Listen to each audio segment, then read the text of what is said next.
Ev gunda mîna gundekî din xuya dike, lê li dilûjan ya herêma dihokê xwêrxwazek pir taybet li paş van hemî tiştan e. Xwediyê Erdal yê dewlemend Şêx Seîd Zebarî biryar daye ku her perçeyek erd diyariyê kesên nû zewicîne bike, da ku destpêka çêtirin ya jiyana hevbeş ya wan pêk were. Perçeyên erd yên bi 205 metrekareyî têra çêkirina xaniyek bo malbatekî dike.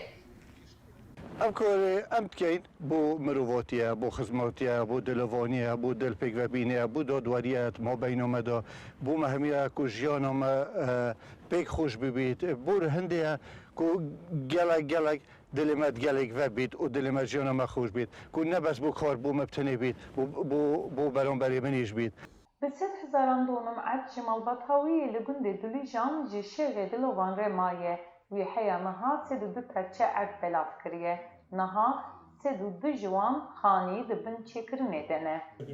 Ne illa bes bî ku zava bî, bes bora pitirê ew pêkverî yanîn hani çêbî. Ne illa bo ya hey cîviye teng e, cîviye ew diye bo zorbe hotiye dana, ne illa ew e. Yê hotiye dana bo her êkê bê ciyawazît mabeyna kesî de çi ciyawazî ne hotiye kirin. Her êkê cîviye tengîş bît bû hotiye danan. û ew tenê alîkariya kesên nû zewicîne nake. Şêx Seîd erd dide malbatên herêmî yên ku di şert û mevcên xirab de dijîn.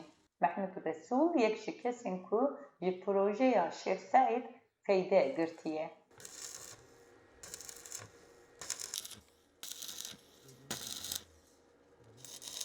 Resûl îsal zewicî ye û piştî ku bo demek bi dê û bavên xwe re jiyan kiriye, biryar daye ku ew ji xwe û bo hevjîna xwe re xaniyek cuda dixwaze û wan demek kin berê derbasê malaxwana nû bûne.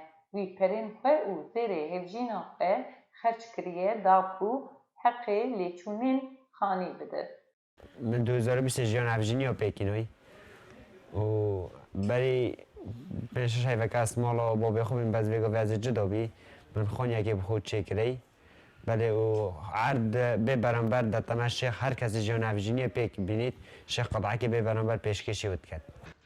Baxtiyar Abdulcebar bi birayê xwe zewicî re di mala dê û bavên xwe de di odeyek de bi hevjîna xwe re dijiya. Proje alîkariya wî û hevjîna wî Kubre Xalîd kiriye ku ji xwe re xaniyek nû çêbikin. Ku min dergî xwanî vekire ve rindik çavî min nexwerim gotiye ya Rabbi ev mola vextî ye. Yani xwedin bor xunet kire ve rastî. Hevî goç mesaj kir ya Rabbi şükür bi Xuda elhamdülillah. Şêx Zeyd qedehekê erî domem honiye navda elhamdülillah. Şêx perçeyek dinî piçûktir dayê wî ku dikanek çêbike û da ku zilamê bêkar na xwediyê kar e û dikare alîkariya malbata xwe bike. Hevjîna wî Kubra Xalîd jî dibêje rewşa wan niha pir baştir e. خدا خانم از زور نخوش بود اگه نبسته هند نخوش بود برای وقتی راحت گل مده بود هند نخوش بود